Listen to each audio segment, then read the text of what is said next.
Right now, I want you to do something. Not yet. In a moment, I want you to decide freely to lift one of your hands. Left or right, whichever you like. Choose whenever you feel like it. It feels like the most obvious freedom in the world. Nothing is forcing your hand. You could lift the left, the right, or stubbornly lift neither just to prove you're in control. That sense that you, the one behind your eyes, are the author of what happens next is perhaps the most fundamental feeling a human being has. It's the feeling of being free. Now here's the unsettling part. If we'd put you in a brain scanner before this video and watch the right patterns of activity, there's evidence we could have guessed which hand you'd lift. And roughly when, before you felt yourself decide. Before the choice arrived in your awareness as yours. Something in the dark had already begun to lean. In a brain you do not experience as you. So who exactly is making your decisions? And if it isn't quite the you that you think you are, what happens to your pride, your guilt, your sense of being the captain of your own life? It's the most vertiginous question in all of philosophy and neuroscience. And walking all the way into it doesn't end in despair. It ends somewhere gentler than you'd expect. It starts in 1983 with a physiologist named Benjamin Libet in an experiment so simple and so disturbing that people are still arguing about it 4 decades later. Libet asked people to do essentially what I just asked you. Whenever they felt the urge flex the wrist, he wired their scalps to measure brain activity and their wrist to catch the instant the muscle fired. Then the ingenious part, a fast moving dot on a clock face, and he asked them to note exactly where it was the moment they first felt themselves decide to move. Common sense says the order is obvious. First you decide, then your brain fires, then your hand moves. That is not what Libet found. A brain signal called the readiness potential began building around 550 milliseconds before the muscle moved. But the feeling of deciding came only about 200 milliseconds before it. Do the arithmetic.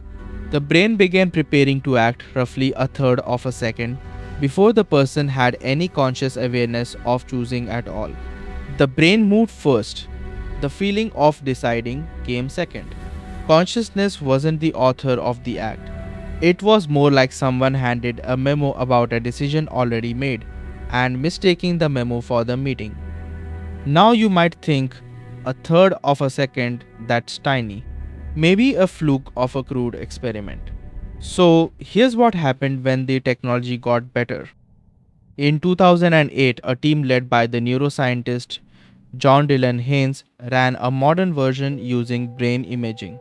People chose freely to press a button with the left hand or the right whenever they wished. And by reading activity in the front of the brain, the researchers could predict which hand.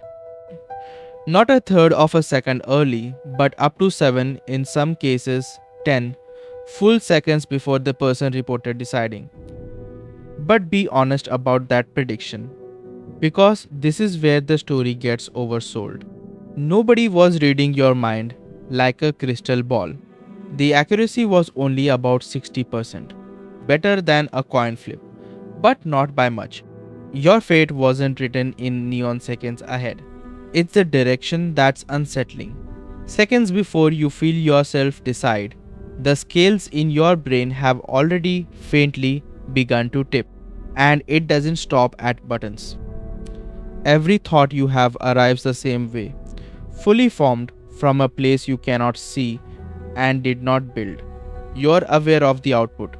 You have no access to the factory. This is where the philosophers take over and press harder. Because you don't need a brain scanner to feel the floor give way. You just have to follow the logic. Honestly, the neuroscientist Sam Harris puts it as starkly as anyone. You did not choose your genes, your parents, the language that shaped your mind, the era you were born into, the experiences that wired your fears and your appetite. You did not choose the exact state of your brain in this second. and every decision you make is the product of precisely those things. Harris uses a phrase that lands hard. You are, in a sense, a biochemical puppet, and the strings are all the causes that made you, none of which you were there to authorize. Robert Sapolsky spent a whole book making the same case from every direction: biology, hormones, childhood culture, and concluded bluntly that there is no room left for free will to hide. Schopenhauer saw it 2 centuries ago and said it in one line: a man can do what he wills, but he cannot will what he wills. You can act on your desires, but you did not choose your desires, and you cannot get behind yourself to choose the chooser. So that seems to be that. The self is a puppet, the choice an illusion, freedom a trick the brain plays on itself. This is the moment a lot of people spiral. If nothing is up to me, why do anything at all? But hold on, because I promised honesty, and honesty cuts both ways. Go back to Libet's experiment, the foundation stone of the whole scary edifice.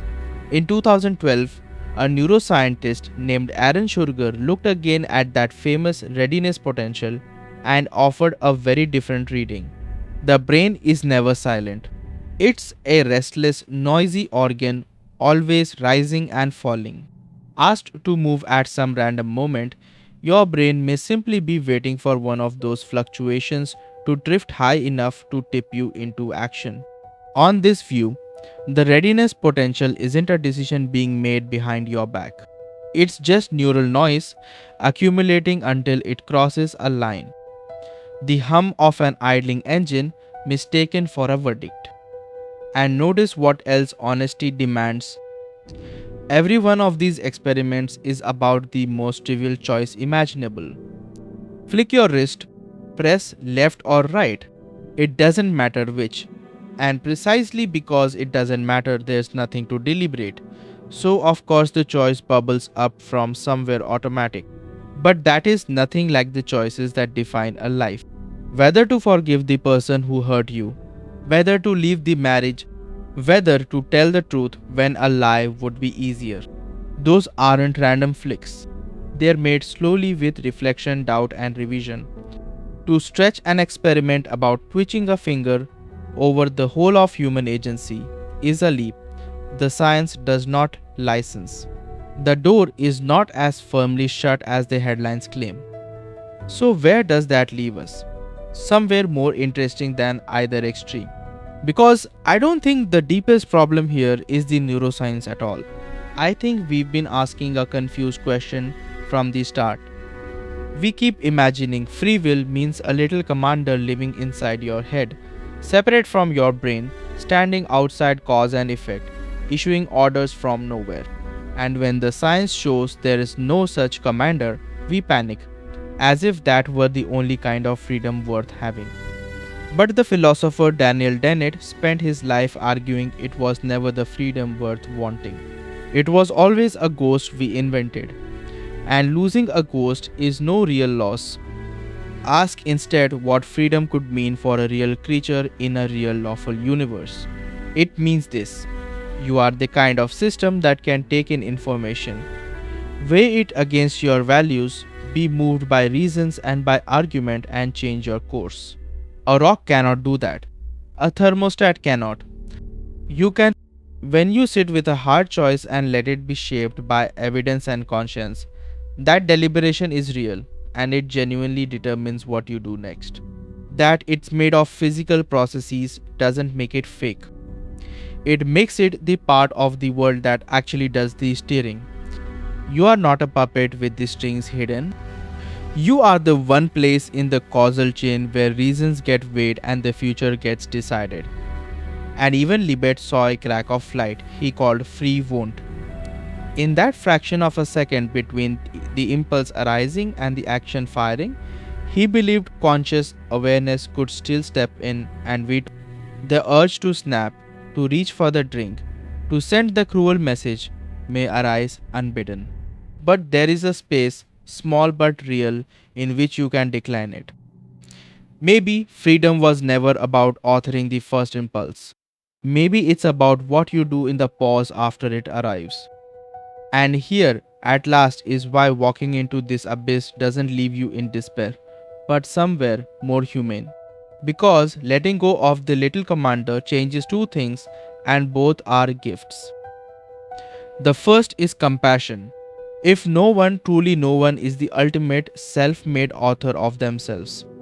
Look at what happens to our machinery of contempt. The addict did not first freely choose the chemistry that makes the craving a scream instead of a whisper. The cruel man was himself once a child shaped by hands he didn't pick. And you, at your worst moments, were running on a brain and a history you did not design. This is not a permission slip for harm. We still stop the harm, but it dissolves the loathing, the moral superiority, the luxury of looking at another person or at yourself and feeling nothing but disgust. We would stop the harm. We would just stop the hating. And a great deal of cruelty is powered by the hating. The second gift is stranger, and it's the one that should stay with you. Seeing that you are not separate from the causes doesn't make you passive. It makes you responsible in a deeper way. Because you finally see that you are one of the causes. You, reflecting on this right now, are not outside the machine. You are the machine learning. The ideas you sit with, the people around you, the reasons you let move you, all of it feeds the system that produces the next version of you. You can't choose your starting point, but you are the process by which everything you take in becomes what you do next. So you were never the tiny author behind your eyes barking orders at reality. That was always a story. But the truth underneath is not smaller than the story. It's larger. You are what happens when the universe becomes complicated enough to fold back on itself and ask whether it is free. You are matter that has learned to deliberate, to doubt, to be moved by a reason, and sometimes to pause in the gap before it acts and choose the harder, better thing. That wondering you're doing right now might be the freest thing there is in all the cosmos. You don't have free will the way you thought. You have something quieter and more real, and it was never going to be found by looking for a ghost. Only by looking honestly at the machine that is actually wondrously you